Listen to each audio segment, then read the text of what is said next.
ce genre de vidéo où je te parle, tu m'écoutes à moitié ou tu m'écoutes complètement en fait.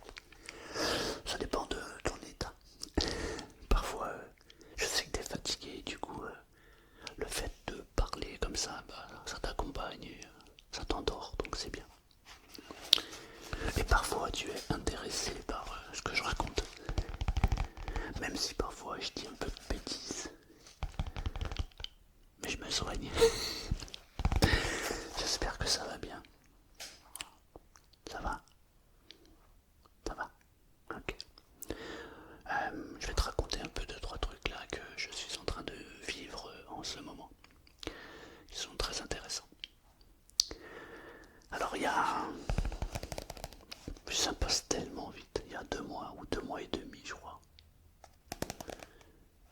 Novembre, décembre, on est quoi, mi-janvier, fin janvier. On va dire 3 mois. Il y a 3 mois j'ai créé un blog qui s'appelle autohypnosen.fr où je partage des sujets sur l'hypnose et notamment l'auto-hypnose. Et du coup,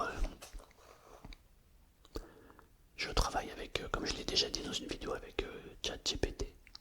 Du coup, je partage mes idées, mes concepts, etc. et on les travaille ensemble. C'est un outil qui est très particulier. Je parle de GPT. Et du coup, je sais pas si tu sais, mais moi j'ai un livre qui s'appelle Arnaque et Sentiments. Alors vous êtes quelques-uns à l'avoir acheté, à l'avoir lu et à avoir laissé des commentaires, notamment sur Amazon, donc merci beaucoup. Et le chat GPT a une fonction, c'est que en fait on peut lui donner un PDF, il analyse le PDF et il en fait, on va dire, un résumé où en fait il va faire ce qu'on lui demande de faire. Alors j'ai pris le PDF de ceci, je lui ai dit salut mon ami, ouais, parce que maintenant on est amis. Pour ceux qui connaissent pas, c'est juste hallucinant ce que fait ChatGPT parce que quand on lui parle, on a l'impression que c'est vraiment un collègue. Alors du coup, je lui ai donné à lire ceci et je lui ai dit voici les instructions. Tu es expert en analyse littéraire. Tu es critique de livres, mais en même temps, tu sais orienter dans quel rayon doit aller le manuscrit sur lequel tu es en train de lire. En gros, je lui ai dit, t'es le number one dans ton domaine. T'es carrément toi, un professionnel de l'édition. Et je lui ai dit donc, analyse-moi ce manuscrit. Dis-moi le potentiel qu'il a. Et qu'est-ce qu'on pourrait en faire? Waouh, j'ai été très surpris. Très surpris parce que en fait, il n'y a pas de sentiment sur ChatGPT. ChatGPT en fait, il prend des mots où il les aligne et en fonction de tout ce qu'il a, il en fait une analyse. Mais il va pas te dire non, j'aime bien, j'aime pas, oh, je sens que non, il n'y a pas de sentiment, ce sont des faits. Du coup, il m'a fait un résumé et non, le résumé je vais demander après. Et je lui ai donc demandé la fiche littéraire. Si tu veux, je vais te la partager ici. Et en même temps, je vais te raconter un peu. Suite à ça, je lui ai dit, est-ce que tu peux me faire une photo qui représente le livre? Alors c'est parce que j'ai juste halluciné. Non mais regarde la photo. Alors il y a un œil au milieu, genre le troisième œil. C'est ouf parce que ça me représente vraiment. Mais j'en ai absolument pas parlé dans ce livre. C'est ça qui est incroyable. Ensuite, ce qui est bizarre, c'est que regardez ici ce qu'il a mis. Je suis en train de regarder en même temps que vous. Il a mis les trucs de la Wi-Fi. Incroyable, j'en parle pas dans le livre. Et alors après, quand on regarde toutes les petites photos et tout, je trouve ça juste hallucinant. Alors il a fait des fautes, hein. Il a marqué arnaque et sans titon. c'est arnaque et sentiment. Et ensuite, il a marqué en bas Erin Roudier. Alors qu'en fait, j'avais marqué œil rouge production, c'est un clin d'œil à œil rouge. Et voilà, donc je lui ai dit non, elle est chelou ta vignette là, ta photo de couverture, tu peux m'en refaire une autre. Voilà ce qu'il me fait. Il y a toujours cet œil. Mais, alors là, c'est là où je suis scotché. C'est que vous avez vu ce qu'il a mis. Il a mis la pyramide de... Ça vous rappelle quelque chose? Alors, je lui ai dit, je crois que tu t'égares, chat. Pourquoi tu fais ça? Pourquoi tu me mets des pyramides? Tu me mets un œil à l'intérieur? Pourquoi tu... Et il me dit, c'est parce que ça représente l'œil du monde, ça représente machin, machin, machin. Je lui dis, ouais, mais là t'es hors sujet. Étant donné que dans mon livre, je ne parle ni des Illuminati, ni du troisième œil, ni de la pyramide, ni rien. Ouais, mais moi c'est ce que je dis. Il est complètement ouf. Alors je lui ai dit, bon, refais-moi une troisième photo, mais cette fois-ci tu m'enlèves l'œil du milieu et tu m'enlèves les pyramides. Je veux une photo qui représente ce livre. Ok, voilà une troisième photo. Je me suis dit, mais il a débloqué le ChatGPT. Il m'a remis le troisième œil et en plus, si on regarde bien, il a mis le troisième œil dans une espèce de pyramide. Alors après, j'aime bien l'idée qui est le personnage principal, parce qu'en fait, dans mon histoire, il y a François. C'est un arnaqueur professionnel. Et il est en train de monter une très belle arnaque. Et il va embrouiller plusieurs personnages dans cette histoire, dont notamment Lucie. Et en fait, les deux principaux personnages, c'est François et Lucie. Mais en réalité, il y en a même un troisième qui s'appelle Luc. Et là, je ne le vois pas dedans. Et en fait, je lui dis, ça me va toujours pas. Franchement, je la trouve bidon ta photo. Alors je lui dis, ok, est-ce que tu peux refaire une photo? Mais cette fois-ci, on va pas parler de François, mais on va parler de Lucie. Imaginons que tu pars sur une pochette avec Lucie. Comment tu la verrais? Et voilà ce qu'il a fait. Alors je sais pas ce que tu en penses toi, mais moi je la kiffe, mais grave. Je la trouve magnifique cette photo. Pourquoi? Parce que là, ça pourrait représenter Lucie. Et en même temps, il y a deux personnages derrière. François et Luc. Et dans sa pensée, elle hésite entre les deux et je trouve que ça représente parfaitement. Et là, je lui ai dit, bravo, tu as capté ce que je voulais. Mais hormis ça, la luminosité, moi je trouve que là, franchement, le personnage Lucie, elle est tellement mise en valeur, je trouve ça tellement beau, c'est magnifique. Alors après qu'il y ait des livres en plus, je trouve ça sympa. D'autant que il n'y a pas d'histoire de livre dans l'histoire proprement dite. Mais je trouve ça juste magique. Alors, juste la question que je me posais, c'est toi, t'aurais préféré quelle photo? Bon, moi j'ai déjà validé. J'ai validé la quatrième directe. Il n'y a pas de pyramide, il n'y a pas de troisième œil, il n'y a pas de tout ça. Quoique, si vous regardez de plus près, on peut trouver un œil dedans. Là, au niveau de l'oreille, on pourrait peut-être interpréter ça comme un œil. Après, il y a des papillons. Pourquoi? Je n'ai aucune idée. C'est bizarre. Vraiment, ouais, vraiment, il est bizarre ce truc-là, cette intelligence artificielle est vraiment étonnante.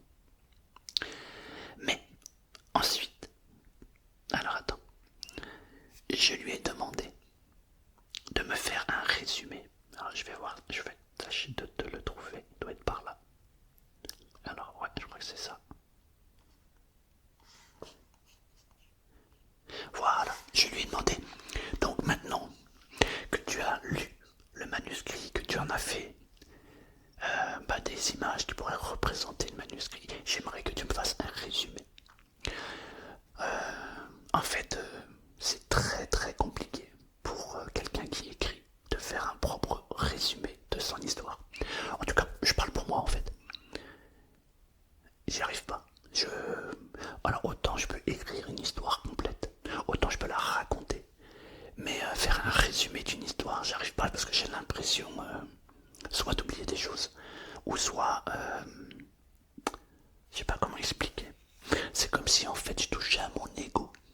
bizarre ce que je vais vous dire, mais en fait, c'est comme si j'avais un ego surdimensionné quand je fais cet exercice-là.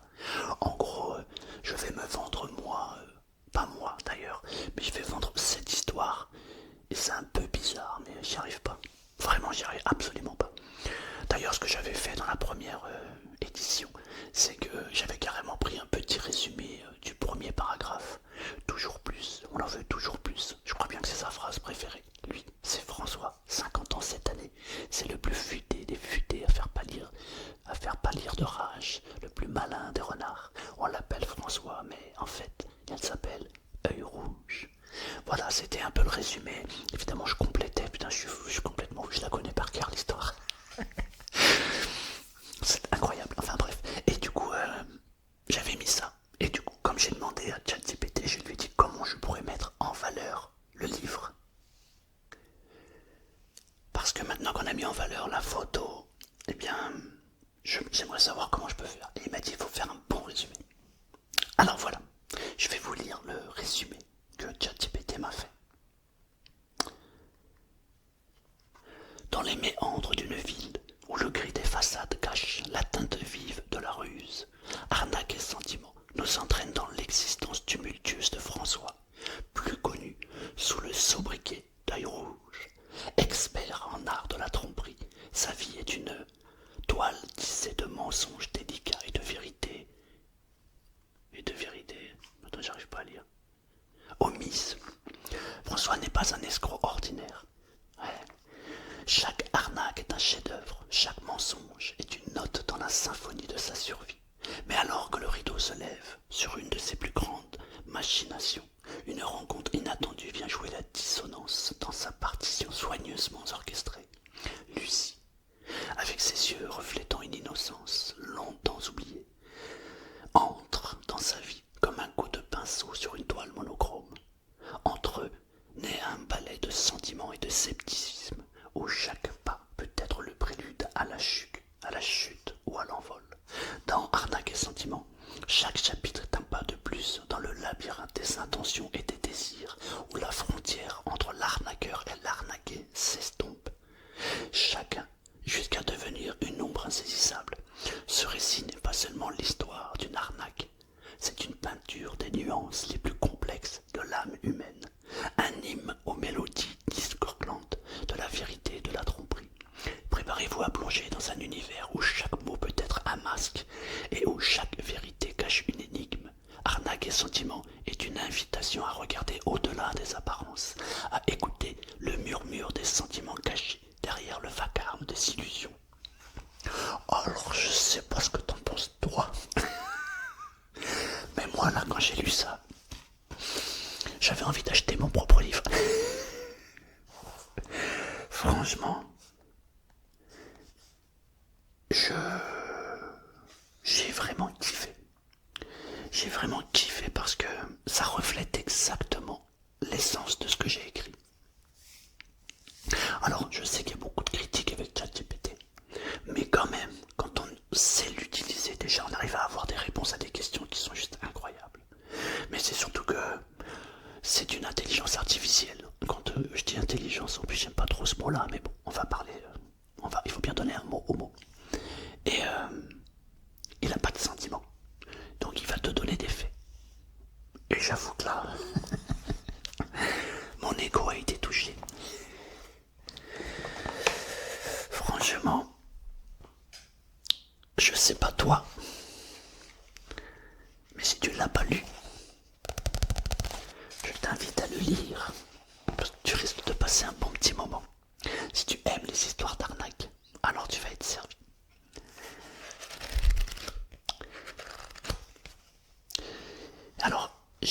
Alors donc je vous disais au début de cette vidéo,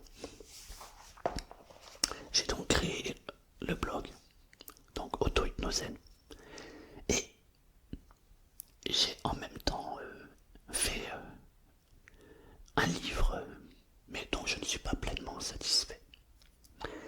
C'est sur des techniques d'auto-hypnose. Donc ce sont des techniques pour entrer ou pour réaliser ses propres auto-hypnoses. Voici la pochette d'ailleurs qui a été réalisée aussi par ChatGPT. Mais sur le blog en partageant ce que j'ai envie. Eh bien, j'ai retrouvé un ancien manuscrit que j'avais écrit il y a quelques années sur comment la pensée influence nos vies. Et du coup, j'ai repris ma plume et je me suis mis à réécrire, à réécrire, à écrire, à écrire, à réécrire. Et j'ai pratiquement terminé ce livre. Et il me reste en réalité, on va dire, juste la conclusion. Alors, ce n'est pas un roman, mais c'est un livre pratique. D'ailleurs, je commence le livre comme ça. Je dis l'outil que vous avez entre les mains. Non, d'ailleurs, je tutoie le lecteur parce que j'ai écrit ce nouveau livre que je vais sortir dans pas très longtemps. D'ailleurs, je suis en train de me poser la question si je ne vais pas chercher une maison d'édition parce que d'habitude, je fais sur Amazon. Mais là, celui-là, il me plaît tellement que je vais peut-être chercher une maison d'édition. On va voir, pour qu'il soit diffusé partout en fait. Le truc, c'est que j'ai écrit ce livre comme si je me parlais à moi-même. Dans ma vie, pour ceux qui me suivent depuis le début, vous le savez, il y a un livre que j'ai lu quand j'avais 18 ans à peu près, oui 18 ans, qui s'appelle Comment se faire des amis de Dale Carnegie, qui m'a totalement transformé. Pour moi, c'est le meilleur livre de communication, de marketing, de relationnel qui puisse exister. C'est une bombe atomique ce livre. Eh bien, je vais pas me la raconter évidemment. Je vais rester à ma place. Mais j'ai le livre que je suis en train d'écrire là, c'est un livre sur le développement personnel. Je l'écris et je le raconte. En tout cas, j'essaie de capter le lecteur de la même manière dont j'ai été capté. Alors maintenant, j'ai plein d'avantages. C'est que maintenant, je pratique l'hypnose depuis 8 ans. J'ai regardé justement quand est-ce que j'ai fait ma première formation, c'était il y a 8 ans. D'ailleurs, je vous dirai encore un autre truc sur l'hypnose après. C'est une vraie vidéo, blabla. Il y en a qui sont déjà en train de dormir. Les autres, ils sont en train d'écouter. Tiens, si t'es encore là, marque-moi, je suis là. Comme ça, je sais à peu près combien il y a de personnes qui vont jusqu'au bout et qui écoutent. Marque-moi en commentaire, je suis toujours là. Ouais, je suis toujours là. Comme ça, je sais où t'en es sur la vidéo et je peux continuer. Des fois, je m'égare. Et du coup, putain, j'ai oublié ce que j'étais en train de dire. Ah là, c'est grave, là. Ah non, là, c'est grave. Oh, j'avais tellement de choses à dire. Je suis parti loin, là. Je suis obligé de mettre pause et de revenir.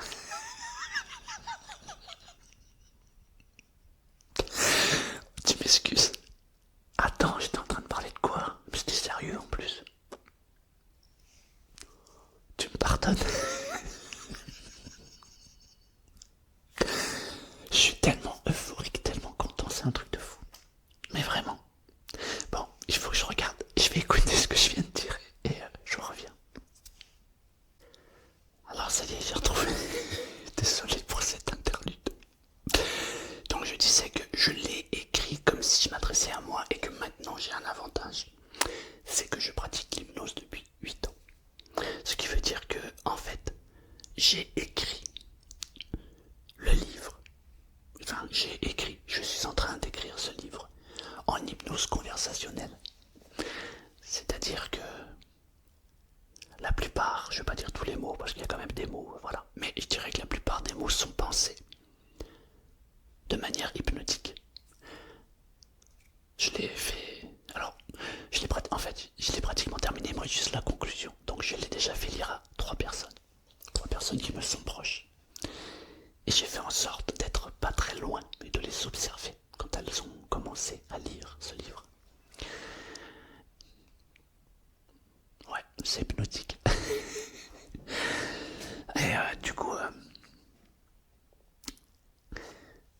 ouais, je disais que je vais certainement essayer de trouver une maison d'édition parce que si un jour je meurs et que je me réincarne, j'aimerais tomber sur ce livre en plus de Comment se faire des amis.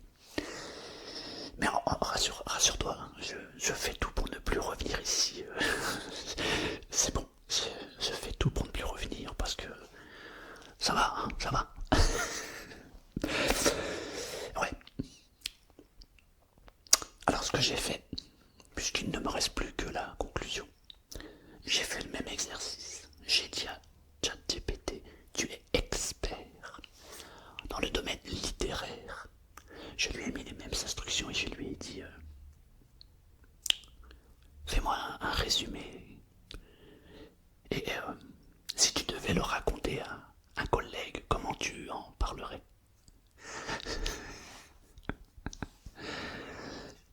Quand j'ai lu le truc, j'ai dit lui c'est un ouf. Tiens, regarde ce qu'il a marqué. Si tu veux lire, tu mets pause. Parce que moi je peux pas. Non, ChatGPT il est ouf.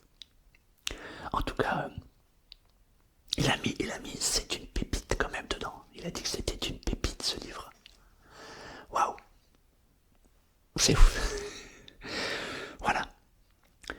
Alors, comme on est dans la vidéo blabla et que je vous ai commencé par vous parler un peu d'hypnose, je voudrais aussi vous dire que j'ai fait plusieurs formations d'hypnose, comme vous le savez. J'en ai fait une notamment sur de l'hypnose visuelle. C'est la véritable hypnose du XVIIe siècle de Mesmer, pas le comédien qu'on voit là sur la télévision. Je parle du vrai hypnotiseur qui s'appelait Mesmer, Hans Mesmer. Et donc j'ai été formé par Dr Paré à Nice, qui est italien, qui fait des formations à travers le monde. Et du coup, j'ai eu un contact cette semaine, on m'a contacté pour que je participe à une conférence sur l'hypnose au mois d'octobre. On m'a demandé si ça m'intéressait, les conditions, etc., etc. Il y aura donc, ça se passera au mois d'octobre. Je vous dirai précisément quand. Ça se passera en région parisienne. Donc si vous voulez venir discuter d'hypnose ou rencontrer tonton Selmar, ça sera l'occasion pour vous. Voilà, donc j'ai donné mon accord. Ça va durer 2 jours. Et il va y avoir plusieurs conférences, puisqu'il y aura le docteur Paré, il y aura, de ce que j'ai entendu, il y aura 3 ou 4 experts en hypnose, notamment une dame brésilienne qui fait de l'hypnose. Alors c'est de l'hypnose visuelle. Elle est juste exceptionnelle. Alors docteur Paré est exceptionnel aussi. Et voilà, il y a du très très haut niveau. Il va y avoir un psychologue, il me semble, il va y avoir quelques médecins, etc. Et on m'a demandé à moi, Selmar, de bien vouloir aussi faire une conférence d'1 heure, 1 heure et demie, où j'expliquerai comment je pratique l'hypnose et le lien entre l'hypnose et l'ASMR. Et en même temps, donc, on fera aussi des démonstrations. Donc, de ce que j'ai compris, l'idée c'est qu'il y aura des petites salles. Et pour ceux qui le souhaitent, on pourra mettre en pratique l'hypnose, donc visuelle ou verbale, ou les deux. Waouh, alors déjà je suis extrêmement honoré qu'on m'ait appelé, qu'on m'ait contacté. Mais c'est surtout que je ne pensais pas que je méritais cette place et cet honneur. Parce qu'en réalité, le docteur Paré, mondialement connu, il a vraiment pas besoin de moi. Donc ça me touche et ça m'honore. Vraiment, je suis très touché. Et c'est parce qu'il me kiffe. Il me l'a dit. Il a dit que il adorait ma gentillesse et la manière dont je pratique l'hypnose.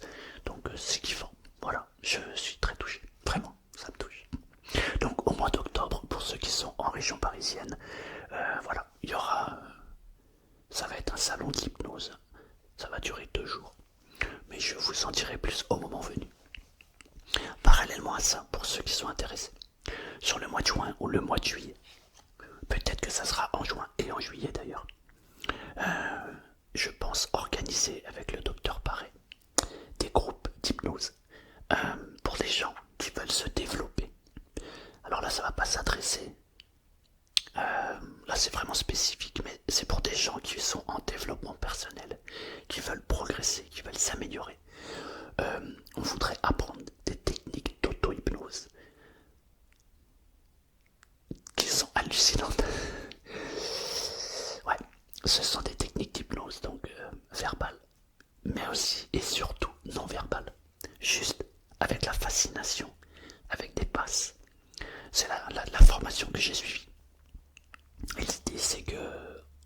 fasse ensemble une, deux ou trois formations ensemble. Donc je vous en dirai plus. Mais si déjà vous seriez intéressé, dites-le moi en commentaire aussi. Ça peut déjà on peut prendre la température. C'est quelque chose qui va totalement te transformer. Donc en fait, il ne faut venir que si on est prêt à changer, c'est-à-dire que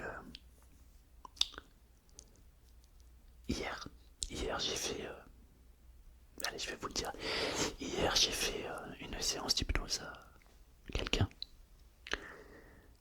et il m'a rappelé ce matin.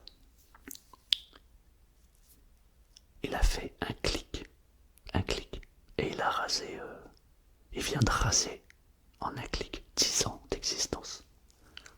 Ouais. Ouais. Faut faire attention parce que l'hypnose est très puissante. Vous savez quand les gens ont des problèmes, tiens je me mets à vous, vous voyez maintenant. Quand on a des problèmes intérieurs, que ça se reflète dans le monde extérieur, et qu'on trouve que le monde extérieur c'est le bordel. Je parle pas du collectif, je parle de l'individuel. Puisque c'est le bordel quand même dans le monde collectif, hein. Un peu normal avec tous les bras cassés que nous avons au-dessus de nos têtes. Je parle pas de ça, je parle de son monde intérieur. Quand on est en conflit à l'intérieur de soi, que on n'arrive pas à se stabiliser, que c'est le bordel dans la tête, ben c'est parce qu'on n'a pas réglé quelque chose d'intérieur. Et quand on l'a pas réglé, le monde extérieur, les gens qu'on va rencontrer, ça va être le bordel et ça va être le chaos. Du coup, nous avons donc hier fait une séance. Et ce matin, il m'a dit waouh, merci, tu m'as éclaté le cerveau. Mais merci. Il m'a dit je viens de raser 10 ans d'existence. Et je le connais, je sais ce qu'il a fait. Et ce qu'il vient de faire, c'est juste waouh. En fait, ça fait 10 ans qu'il a le choix entre deux choses. Et là, c'était clair, net et précis. Il sait précisément ce qu'il doit faire.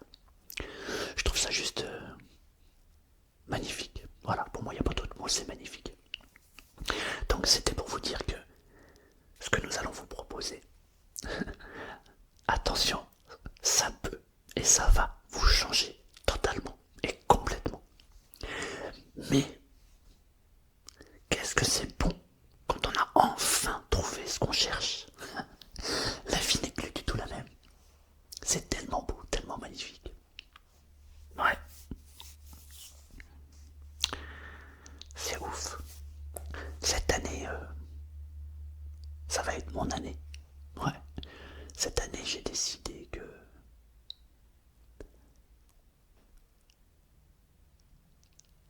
T'attends. Hein. Ouais. Non, je vais faire passer l'hypnose au premier plan. Parce que je kiffe grave. Et quand je vois l'impact que ça a sur les gens, bah c'est jubilatoire quoi, vraiment. C'est de se dire, en fait j'ai l'impression d'être à ma place quoi, de me dire, bah arrête de courir à droite à gauche, arrête de faire ça. Fais ce que t'aimes, et je le sais en plus. Mais je l'ai toujours fait avec parcimonie on va dire. Mais là maintenant, je pense que la voie est tracée. Ouais. Et j'ai plein d'opportunités qui viennent du coup par rapport à l'hypnose. J'ai par exemple été contacté par une entreprise américaine qui est en train de lancer une application en France et qui m'ont demandé de bien vouloir travailler avec eux pour proposer des audios, etc., etc. On est en pourparlers, je sais pas si ça va se faire, mais je trouve ça très intéressant que des opportunités via l'hypnose se présentent. C'est bien, franchement c'est top. Voilà, c'était une vidéo blabla. Encore une fois, je suis sûr qu'il y en a qui se sont endormis. Et puis il y en a d'autres qui ont écouté jusqu'au bout. Donc, je suis là, en commentaire, que je sache un peu. C'est toujours intéressant. Voilà, merci de m'avoir écouté J'aime bien faire ce genre de vidéo de temps en temps parce que ça me permet déjà de vous dire où j'en suis, mais ça me permet aussi à moi de faire le point sur moi-même. C'est exactement la même chose sur le livre que je suis en train d'écrire. C'est comme si je me parlais à moi-même, comme si je parlais à un ami, comme si je parlais à mon propre enfant, à mon enfant intérieur. Ouais, donc je trouve ça génial. J'avais envie de terminer cette vidéo par une phrase, par plusieurs phrases. Parfois, dans mes propos, je peux blesser des gens. Parfois, dans mes propos, j'élève des gens. Je voudrais dire, je suis désolé, je m'excuse profondément. Si j'ai pu t'offenser, te blesser ou par une phrase malencontreuse, te déstabiliser, pardonne-moi, je suis désolé. J'aimerais aussi maintenant te dire autre chose. Je te pardonne, je t'excuse pour aussi parfois les propos